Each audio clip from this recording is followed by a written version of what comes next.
Olá pessoal, estamos aqui novamente com o nosso bate-papo, conversações do podcast Solta o Verbo.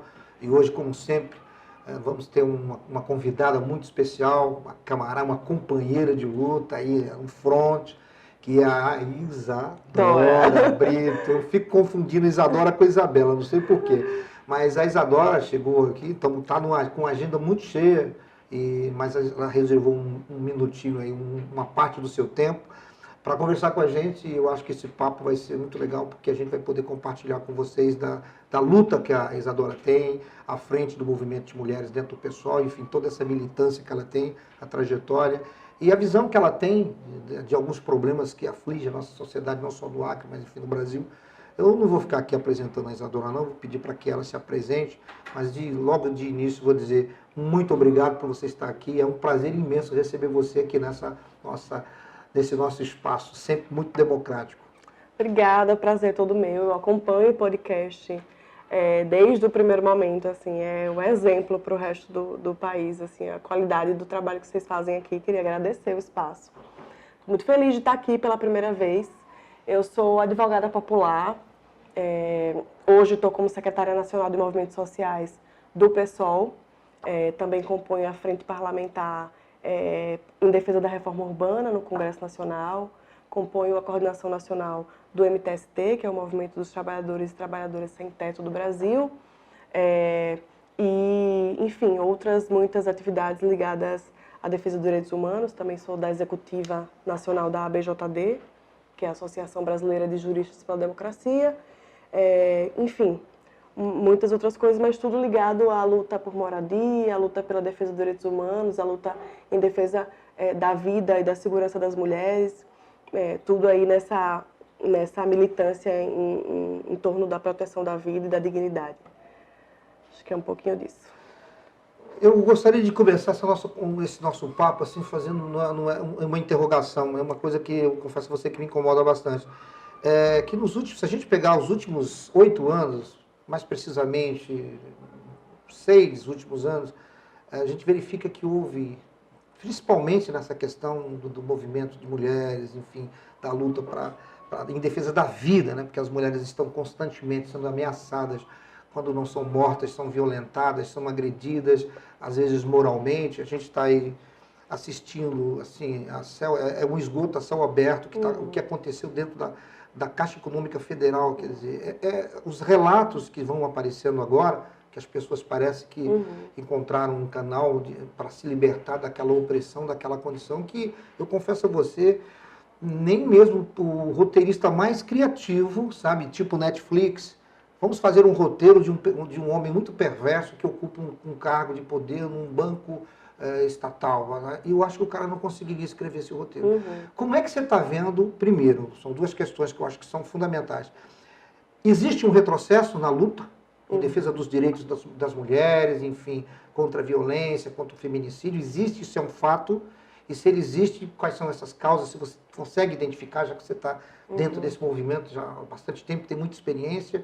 E, enfim, esse escândalo, mais um, né, que aparece na política nacional e vinculada a essa estrutura de governo, que me parece que a gente nunca sabe qual é o limite, né, de produção que esse governo tem de barbaridade. Me conta um pouco disso aí, como é que você vê essas questões? O companheiro Guilherme Boulos disse, acho que em uma das entrevistas lá dos debates da Globo, eu acho, que o problema do bolsonarismo e da violência que tem no discurso de ódio do Bolsonaro não é só o Bolsonaro, porque muita gente dizia, ele é um bonachão, ele é um louco, ele não vai fazer tudo isso. Realmente pode ser que ele não vá fazer tudo isso, mas a gente está vendo que fez, né? Mas o problema é que esse discurso de ódio, ele desce para a sociedade numa velocidade muito gigante. Então isso se reverte em valores na sociedade. Então as pessoas hoje cometem violência e se sentem legitimadas de fazer. Porque a sua liderança do executivo verbaliza isso o tempo inteiro, né? Ameaça a democracia o tempo inteiro, estimula o discurso de ódio, estimula a negação da ciência, né? Então, estimula a violência contra as mulheres. Agora saiu um vídeo recente dele mandando, né, a vice-governadora de um estado que ele estava visitando sair, né? Santa Catarina. Saia, cala a boca, fique para trás. Então, assim, é essa forma que ele passa para a sociedade que deve ser o tratamento com a mulher. E isso reverbera no aumento gigantesco do número de violência contra as mulheres. Né? Nós somos, hoje, um dos países que mais mata mulheres no mundo. Né? Esse número de violência aumentou na mesma escala que esse discurso de ódio vem aumentando. Porque isso está dentro do pacote do conservadorismo, dentro do pacote de que determinadas vidas valem, determinadas vidas não valem e devem ser exterminadas.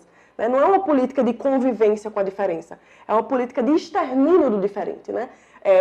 Não há diálogo, não há mediação possível. Não, é diferente, está aqui fora dos padrões, fora da caixa, vamos exterminar. Por isso que a gente diz que é um governo genocida. Isso não é forma de dizer, porque é um governo que está exterminando o povo nas periferias, exterminando o povo negro, exterminando os povos indígenas, exterminando as mulheres.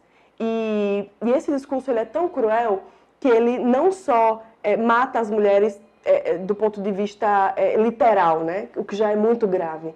Né? Ele também mata as mulheres de outras formas, né? Porque somos as mais atingidas, por exemplo, no problema do déficit habitacional. A maioria das famílias no Brasil hoje, que precisam de moradia, são famílias chefiadas por mulheres. Então, nós estamos ali na ponta da lança também no problema do déficit de moradia. Né? Nós estamos também na ponta da lança no problema da falta de geração de emprego e renda.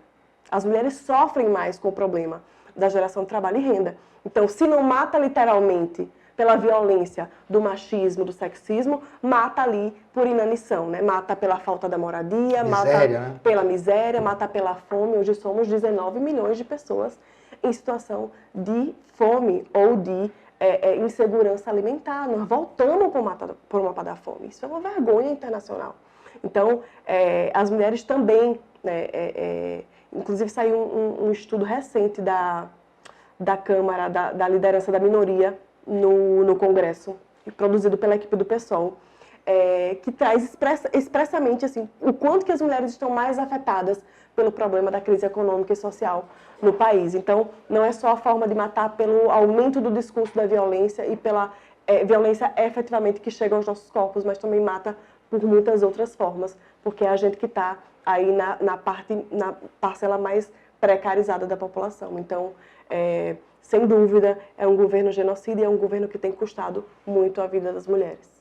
Você acha que essa questão, por exemplo, nós estamos a 90 dias do pleito, tem toda uma mobilização aí, setores da esquerda, ainda não de forma que eu gostaria que fosse, mais unida, mais, enfim, criar uma frente ampla, tal, mas a gente sabe que está se caminhando, está se construindo alternativa para derrotar, pelo menos eleitoralmente. A gente sabe que o bolsonarismo não morre com o Bolsonaro, como você acabou de falar, né? Esse discurso, o presidente ele perder a eleição, mas o bolsonarismo ainda está encravado, né? Nós não podemos fechar os olhos para uma liderança tão, digamos, tão desprovida de inteligência emocional, como é o Bolsonaro, de inteligência do ponto de vista da articulação mesmo, né, política. A gente sabe que a eleição do Bolsonaro ela acontece por N fatores, né, de uma conjuntura que leva à eleição do Bolsonaro.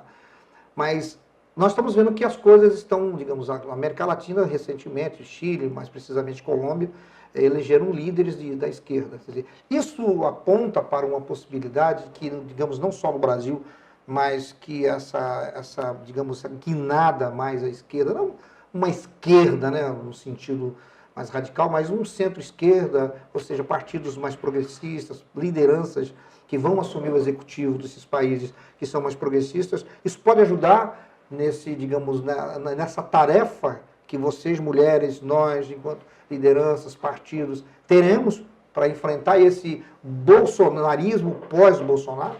Sem sombra de dúvidas. Essa onda que vem da América Latina é uma onda de retomada, né? É uma onda que vem fruto, sem sombra de dúvidas, da intensa mobilização popular, né? Da mobilização de rua, liderada pelo movimento feminista, liderado pelo movimento Sem Teto e Sem Terra, da América Latina, liderado pelo movimento dos povos indígenas, povos tradicionais, que fulminou a ascensão de governos progressistas e de governos de esquerda. Essa onda vai chegar ao Brasil, né? As pesquisas já mostram isso, porque, na verdade, o neoliberalismo não entregou nada que prometia na América Latina, né? Não gerou emprego, não melhorou a condição de vida das pessoas, né? Não aumentou a renda.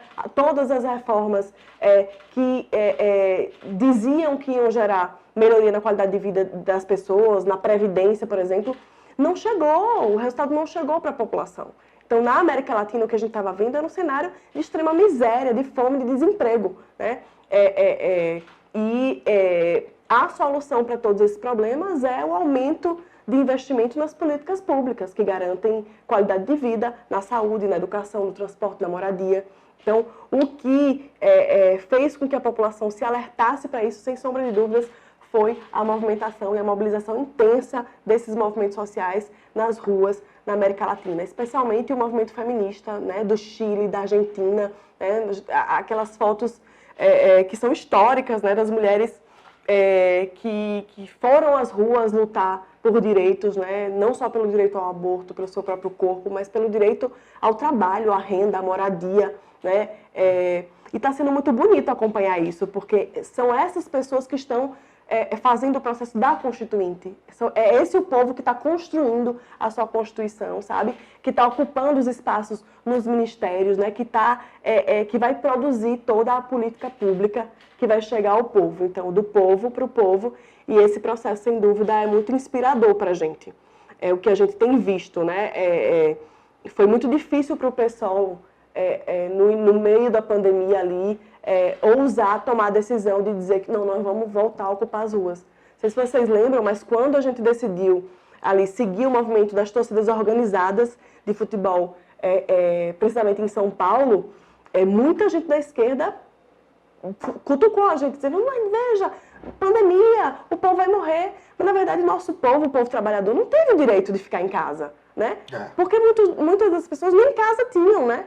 E quem tinha casa não tinha condição de isolamento. Então, assim, a classe trabalhadora do Brasil não teve direito de proteger suas vidas, né, contra o Covid, porque estava trabalhando, porque estava sem condição de um salário emergencial digno para pagar seu aluguel e sobreviver. Então, na prática, a classe trabalhadora foi quem morreu de Covid, né? E que também retomou o poder das ruas. Naquela época, tinha um acampamento em frente ao Supremo Tribunal Federal de pessoas que se diziam armadas para invadir o Supremo.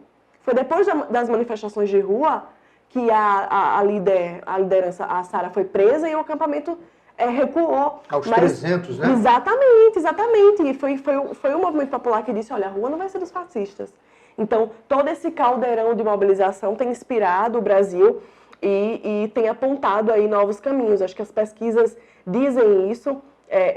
E a gente vai voltar, sim, a ter ares democráticos, assim, não dá para a gente tolerar um retrocesso do tamanho que o Bolsonaro e o bolsonarismo nos trouxe, né? E foi fruto de um golpe, né? Não podemos colocar isso na conta da esquerda, não. Isso foi um golpe orquestrado, né? Essa coisa de colocar na conta da esquerda, independentemente de partido, quer dizer, Bolsonaro é consequência, eu acho que é uma avaliação, uma análise muito rasa, né? Exatamente. Não tem profundidade. As questões, as causas que levam o Bolsonaro, e o Bolsonaro não é um fenômeno, a extrema-direita não está só no Brasil, né? Não está, é um movimento mundial, né? É orquestrado, houve uma mega operação política, midiática, com envolvimento comprovado do judiciário, né, para a ascensão do bolsonarismo. Então, é um projeto de liquidação do país, é um projeto de entrega do país. Né? Não é à toa a política internacional desastrosa.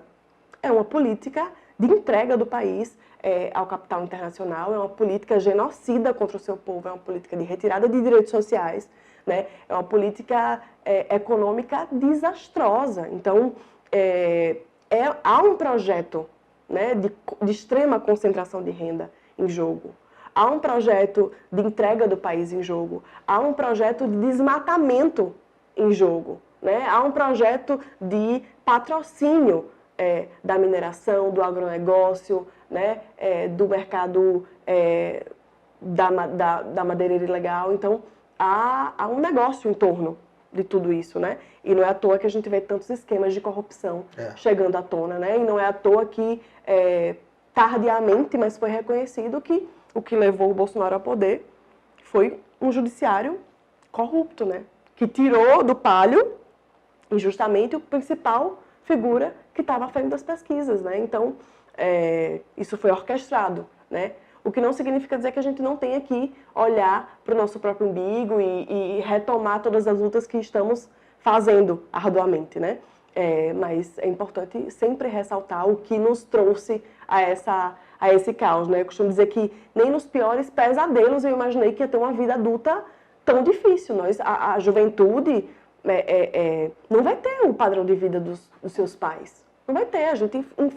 Essa crise econômica que a gente enfrenta agora, há economistas que dizem que vai precisar muitos anos para recuperar o país. Muitos anos, né? São coisas desastrosas, como, por exemplo, o congelamento de gastos por 20 anos. Né? Como, por exemplo, o parcelamento de precatório, orçamento secreto. Então, é um desmonte absoluto das políticas, né? Não houve investimento de 1 centavo no governo Bolsonaro para a construção de moradia popular. 1 centavo. E quando você toca nessa questão, por exemplo, que a gente fala que é porque a esquerda, e eu acho que até setores da esquerda mesmo, vamos falar aqui de candidatura, mas querem colocar no colo da esquerda, mais precisamente do PT, se a gente falar do Ciro, né? O Ciro sempre vem com esse discurso, porque o Bolsonaro, quem pariu o Bolsonaro foi o PT. Eu até fico estranho, porque uma pessoa com a inteligência do Ciro tentar. Mas aí tem uma questão política e partidária que a gente não vai discutir. Mas as pessoas esquecem, né? E se você pegar o livro Como as Democracias Morrem, né? Você vai ver que o processo que leva a esse processo amplo de destruição das instituições não é obra de um partido, de uma eleição mal conduzida, ou de um governo de esquerda que se corrompeu. Isso é muito mais profundo, é o que você fala, é um projeto, né, de nível internacional que trabalha para minar todas essas questões e um golpe e o fim da democracia não é uma coisa que você vai lá e se toma, né, como era antigamente. Você vai lá, toma o poder, fecha o Congresso e coloca um presidente lá. Não é mais isso. A democracia hoje está morrendo porque as instituições, muitas vezes, você colocou aqui com a ajuda do próprio Poder Judiciário, aqui no caso do Brasil, tardiamente, mas reconhecendo os erros cometidos, mas na hora que reconheceu, a vaca já tinha ido para o brejo, né? O leite já estava derramado. Mas aí eu fico pensando uma coisa. A gente sabe muito bem que o presidente tem um desafio enorme. Ele precisa conquistar o voto feminino. A maior rejeição, além do Nordeste, que passa de 65% dos eleitores no modo geral, mas a gente sabe que o Bolsonaro precisa reduzir essa rejeição no voto feminino, que é a maioria dos eleitores. Nós temos 53% do eleitorado brasileiro feminino. Você acha que ele vai conseguir se inserir dentro dessa barreira? Mais uma vez as mulheres estão nos salvando, não é? Com o posicionamento que elas estão tendo, e a gente acha que isso pode até crescer. Eu acho que o movimento aí, partidos como o PSOL, enfim, a esquerda e os movimentos sociais podem ampliar, inclusive, essa rejeição. Eu acho que esse caso que eu falei no começo do presidente da Caixa, que era o papagaio de pirata do presidente, onde o presidente ele estava do lado, se abraçando, com um colete. Eu acho que, como podem desonrar as instituições, né? Como esses caras jogam lama, eles jogaram lama nas Forças Armadas, nas instituições, como a Caixa Econômica, enfim, a lambança é tremenda. Você acha que ele consegue avançar, ou você acha que essa resistência do voto feminino em Bolsonaro pode crescer e, inclusive, inviabilizar que ele vá para o segundo turno? Aí eu já estou querendo fazer Sem sombra de dúvidas. As mulheres têm sido fronte de resistência há muito tempo. Foi o primeiro movimento, acho que de massa, a dizer ele não, né? O ele não já foi algo, né, naquela época muito grandioso, e eu acho que a gente vem passando por momentos muito difíceis, do ponto de vista de aumento da violência contra as mulheres, mas a gente também tem visto um movimento de mais mulheres ocupando espaços de poder, de decisão, de fala, né? Mais mulheres na política. Então, eu acho que esse processo das mulheres estarem mais ligadas às pautas que são muito caras para o nosso dia a dia, né? As mulheres sabem o preço da carne que aumentou, o preço do feijão, o preço do arroz, né? Sabe que o preço da gasolina está insustentável, né? Sabe que existem projetos de lei que são inaceitáveis, né? Ele vetou o projeto de acesso a absorventes. Nossa, São coisas assim que é bárbaro, assim, é cruel. Como é que o cara é presidente da República, ele para a vida dele para escrever um projeto recentemente que diz que o cidadão brasileiro pode perder seu único bem de família, sua casa, por dívida bancária. Sabe? Então, assim, é de uma crueldade que não tem tamanho, sabe? Então, as mulheres têm estado atentas a isso, assim. Então, eu acho que o que a gente vive hoje também traz pra gente uma responsabilidade muito grande, sabe? Eu acho que a nossa geração não tem o direito de errar. Não tem o direito de errar porque a gente está no fim do poço, né? Então, será que tem então, quando eu vejo algumas coisas do próprio Ciro, assim, eu digo, é muito triste isso, né? Porque é muita irresponsabilidade com o cenário que a gente tá passando, né? Não precisa ir muito longe. Se você sair daqui, andar 2 quadras, as ruas estão cheias de pessoas morando na rua. As pessoas estão passando fome, literalmente. Não há nenhuma política pública nesse país. Não há acesso à educação. Quais as grandes universidades foram construídas nesse país, do governo Bolsonaro? O que na saúde melhorou? Né? O que na moradia melhorou? E a renda? E o trabalho? Né? O que a gente vê do governo Bolsonaro é corrupção o tempo inteiro, denúncia de violência o tempo inteiro. Acabou de ser preso o ex-ministro da Educação. Acabou de sair um escândalo violento, né? do papagaio de pirata dele, da Caixa Econômica. Pedro Guimarães, é o nome.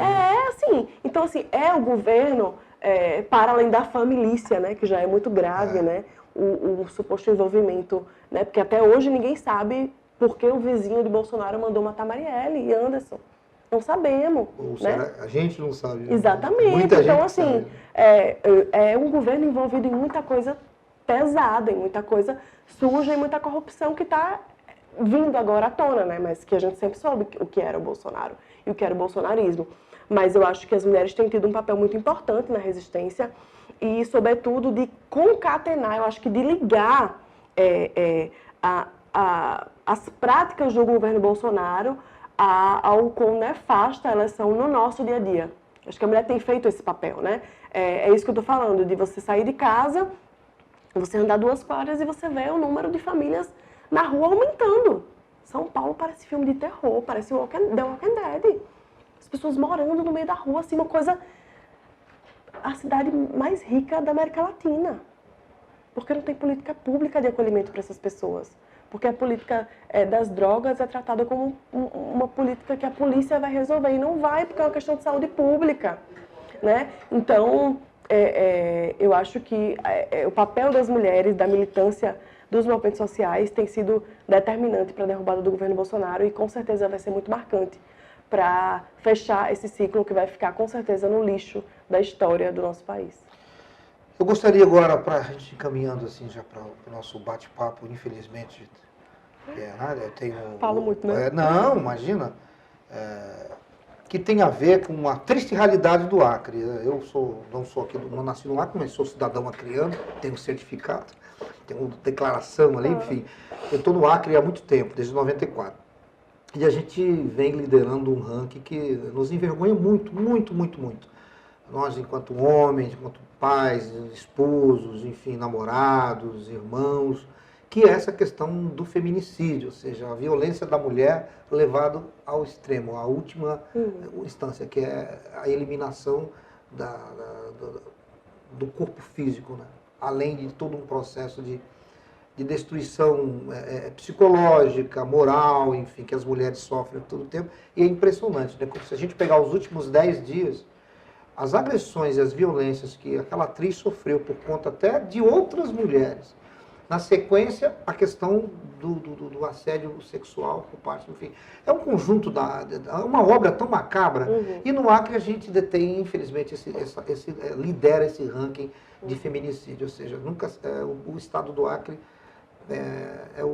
em termos proporcionais, é aquele que mais mata mulheres. O que a gente tem de fazer? Você, com toda a sua experiência, movimento dentro do próprio pessoal, enfim, dessas andanças que você tem e das experiências que você tem vivido, como é que a gente faz para reduzir isso? Além, claro, do envolvimento de toda a sociedade, mas enfim.